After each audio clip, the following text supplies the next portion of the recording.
ಸ್ವರ್ಣ ಕಾರ್ಕಳ ಪರಿಕಲ್ಪನೆಯಲ್ಲಿ ಮೂಡಿಬಂದಂತಹ ಅನೇಕ ಯೋಜನೆಗಳಲ್ಲಿ ಕಾರ್ಕಳದ ಎಣ್ಣೆಹೊಳೆಯ ಏತ ನೀರಾವರಿ ಯೋಜನೆ ಒಂದು. ಅತ್ಯಂತ ಮಹತ್ವಾಕಾಂಕ್ಷಿಯಾದಂತಹ ಯೋಜನೆಯ ಮೂಲಕ ಸಾವಿರಾರು ರೈತರಿಗೆ ಅದರ ಉಪಯೋಗವಾಗ್ತಾ ಇದೆ.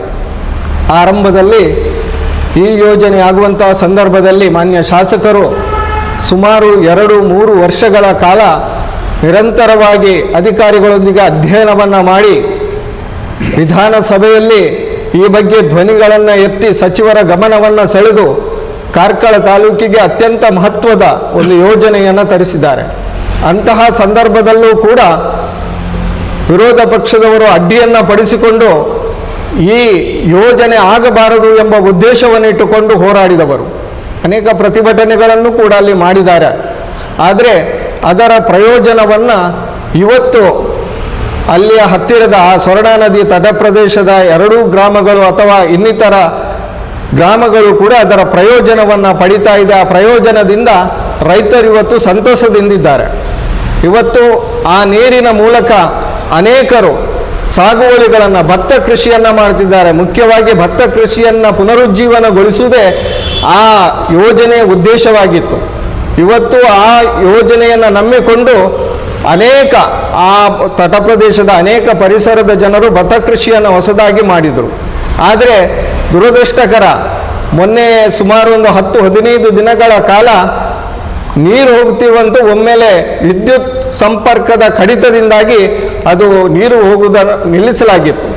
ನಾವೆಲ್ಲ ಬಹಳ ಚಿಂತಿತರಾಗಿದ್ದೇವೆ. ನಮಗೆಲ್ಲ ಫೋನ್ಗಳು ಬರ್ತಾ ಇತ್ತು, ಪಂಚಾಯತಿಗೆ ಫೋನ್ಗಳು ಬರ್ತಾ ಇತ್ತು, ಅಧಿಕಾರಿಗಳಿಗೆ ಬರ್ತಾ ಇತ್ತು, ಡ್ಯಾಮಿನ ಉಸ್ತುವಾರಿ ನೋಡುತ್ತಿರುವವರಿಗೆ ಫೋನ್ ಕರೆಗಳು ಬರ್ತಾ ಇತ್ತು, ನೀರು ಬಿಡಿ. ಆದರೆ ನಿಜವಾದ ಅರ್ಥ ಏನಂದರೆ, ಇವತ್ತು ಗ್ಯಾರಂಟಿಗಳನ್ನು ನಂಬಿ ಬಂದಂತಹ ಸರ್ಕಾರ ಇವತ್ತು ಗ್ಯಾರಂಟಿಗಳಲ್ಲೇ ತಲ್ಲೀನನಾಗಿದೆ ಹೊರತು ಬೇಕಾದಂತಹ ಮೂಲಭೂತ ಸೌಕರ್ಯವನ್ನು ಒದಗಿಸುವಲ್ಲಿ ಅದು ನಿಷ್ಪ್ರಯೋಜಕವಾಗಿದೆ ಎಂಬುದಾಗಿ ಜಗಜ್ಜಾಹೀರಾಗಿದೆ.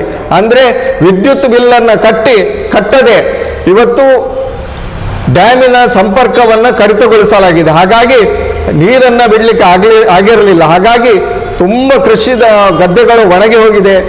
ತೋಟ ಮಾರು ಅಲ್ಪ ಸ್ವಲ್ಪ ನೀರನ್ನು ಬಳಸ್ತಾ ಇದ್ರು.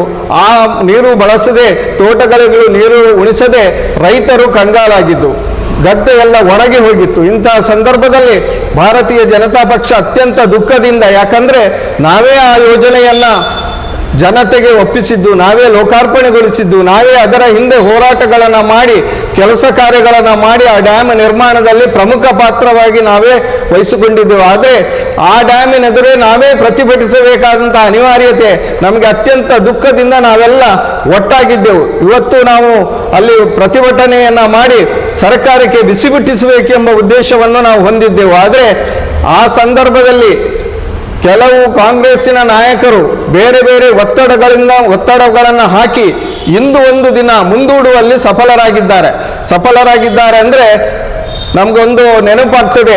ಒಂದು ಮಗುವಿಗೆ ಚಿವುಟಿ ತೊಟ್ಟೆಲು ತೂಗಿದಂತೆ ಅವರೇ ಆ ಕೆಲಸವನ್ನು ಮಾಡಿದಾರೋ, ವಿದ್ಯುತ್ ಸಂಪರ್ಕವನ್ನು ಕಡಿತಗೊಳಿಸುವ ಕೆಲಸ ಅವರೇ ಮಾಡಿ ಸರಿ ಮಾಡುವ ಕೆಲಸ ಮಾಡಿದಾರೋ ಗೊತ್ತಿಲ್ಲ. ಆದರೆ ಅವರೇ ಇವತ್ತು ಬಂದು ನಾನು ಮಾಡಿದ್ದೇನೆಂಬ ಪತ್ರಿಕಾಗೋಷ್ಠಿಯನ್ನು ಅವರು ಹೇಳಿದ್ದಾರೆ. ಬಹಳ ಆಶ್ಚರ್ಯ. ಯಾವುದೇ ಒಂದು ಜನಪ್ರತಿನಿಧಿ ಅಲ್ಲದೆ, ಯಾವುದೇ ಒಂದು ಕನಿಷ್ಠ ಪಂಚಾಯತ್ ಆದರೂ ಕೂಡ ದೊಡ್ಡ ಕೆಲಸವನ್ನು ನಾನೇ ಮಾಡುತ್ತೇನೆ ಅಂತ ಹೇಳಿ ಕೆಲಸಗಳಿಗೆ ಯೋಜನೆಗಳಿಗೆ ಅಡ್ಡಕಾಲ ಹಾಕುವಂತಹ ಮಾನ್ಯ ನಾಯಕರಿಗೆ ದಯವಿಟ್ಟು ನಾವು ಮನವಿ ಮಾಡುವುದಿಷ್ಟೇ, ಕಾರ್ಕಳದಲ್ಲಿ ಸುಗಮವಾದ ಆಡಳಿತಕ್ಕೆ ತಾವು ಎಡೆ ಮಾಡಿಕೊಡಬೇಕು. ಒಳ್ಳೆಯ ಆಡಳಿತ ಕಾರ್ಕಳದ ಜನತೆಗೆ ಆಗಬೇಕು. ಅನೇಕ ಹಿಂದೆ ಗೋಪಾಲ ಭಂಡಾರಿಯವರಿದ್ದರು, ಅನೇಕ ನಮ್ಮ ವಿರೋಧ ಪಕ್ಷದವರು ಕಾರ್ಕಳದ ಆಡಳಿತದಲ್ಲಿದ್ದರು. ಆದರೆ ಯಾವುದೇ ಇಂತಹ ತೊಂದರೆಗಳು ನಮಗೆ ಆಗಲಿಲ್ಲ. ಆದರೆ ಇತ್ತೀಚಿನ ದಿನಗಳಲ್ಲಿ ಎಲ್ಲ ಕಡೆಯಲ್ಲೂ ರಸ್ತೆ ಇರ್ಬೋದು, ದೇವಸ್ಥಾನ ಇರ್ಬೋದು, ಇನ್ನಿತರ ಚಟುವಟಿಕೆ ಇರ್ಬೋದು, ಅಥವಾ ಬೇರೆ ಸಾಮಾಜಿಕ ಚಟುವಟಿಕೆಗಳಲ್ಲೂ ಕೂಡ ಅಡ್ಡಕಾಲನ್ನು ಹಾಕಿ ಆ ಚಟುವಟಿಕೆಯನ್ನು ನಿಯಂತ್ರಿಸುವಂತಹ ತನ್ನ ಸುಪರ್ದಿಗೆ ಒಳಪಡಿಸುವಂತಹ ಕಾರ್ಯ ಇವತ್ತು ಅತ್ಯಂತ ವೇಗವಾಗಿ ಕಾರ್ಕಳದಲ್ಲಿ ನಡೀತಾ ಇದೆ. ಇದು ಕಾರ್ಕಳದ ಜನರಿಗೆ ಇದು ಕಾರ್ಕಳದ ಒಂದು ಭವಿಷ್ಯಕ್ಕೆ ಖಂಡಿತ ಉತ್ತಮ ಅಲ್ಲ. ಅದರಿಂದ ಅವರಲ್ಲಿ ದಯವಿಟ್ಟು ಮನವಿ ಮಾಡುವುದು, ಅಭಿವೃದ್ಧಿ ಕಾರ್ಯಗಳಿಗೆ ಎಲ್ಲರೂ ಕೈ ಜೋಡಿಸಿ ಮುಂದೆ ಹೋಗಿ ಉತ್ತಮ ಕಾರ್ಯವನ್ನು ಕಾರ್ಕಳದಲ್ಲಿ ಮಾಡೋಣ. ಕಾರ್ಕಳ ಸ್ವರ್ಣ ಕಾರ್ಕಳ ಏನು ಇದೆ, ಸ್ವರ್ಣ ಕಾರ್ಕಳ ಆಗಬೇಕೆಂಬ ಏನು ಮನೋಭಾವ ನಮ್ಮ ಶಾಸಕರಿಗಿದೆ, ಆ ಮನೋಭಾವದೊಂದಿಗೆ ನಾವೆಲ್ಲ ಕೈ ಜೋಡಿಸೋಣ ಅಂತ ಅವರಲ್ಲಿ ವಿನಂತಿ ಮಾಡ್ತಾ, ಇವತ್ತು ಭಾರತೀಯ ಜನತಾ ಪಕ್ಷ ಪ್ರತಿಭಟನೆಯನ್ನು ಮುಂದೂಡಿದೆ ಅಷ್ಟೇ. ಇದನ್ನು ನಾವು ಇವತ್ತು ಕೈ ಬಿಡಲಿಲ್ಲ, ಮುಂದೂಡಿದೆ. ಯಾಕಂದರೆ ಇವತ್ತು ವಿದ್ಯುತ್ ಸಂಪರ್ಕ ಆಗಿದೆ ಮಾತ್ರ, ಅದಕ್ಕೆ ವಿದ್ಯುತ್ ಬಿಲ್ಲನ್ನು ಇದುವರೆಗೆ ಕಟ್ಟಲಿಲ್ಲ. ಸುಮಾರು 1 ಕೋಟಿ ಹೆಚ್ಚಿಗೆ ವಿದ್ಯುತ್ ಬಿಲ್ ಬಾಕಿ ಇದೆ, ಇದನ್ನು ಕಟ್ಟಲಿಲ್ಲ. ಆದರೆ ಇದು ನಾವು ಕೇವಲ ಮುಂದೂಡಿದ್ದೇವೆ. ಇನ್ನು ಎಲ್ಲಾದರೂ ವಿದ್ಯುತ್ ಬಿಲ್ ಕಟ್ಟದೆ ವಿದ್ಯುತ್ ಬಿಲ್ಲನ್ನು ಪಾವತಿಸದೆ ಇನ್ನೊಮ್ಮೆ ಡ್ಯಾಮಿನ ನೀರು ಹೋಗಲಿಲ್ಲ ಅಂತ ಆದರೆ ಮತ್ತೊಮ್ಮೆ ನಾವು ಪ್ರತಿಭಟನೆಯನ್ನು ಮಾಡ್ತೇವೆ. ನಾವೆಲ್ಲರೂ ಸೇರಿಕೊಂಡು ಉಗ್ರವಾದ ಹೋರಾಟವನ್ನು ಮಾಡ್ತೇವೆ ಅಂತ ಹೇಳ್ತಿದ್ದೇನೆ.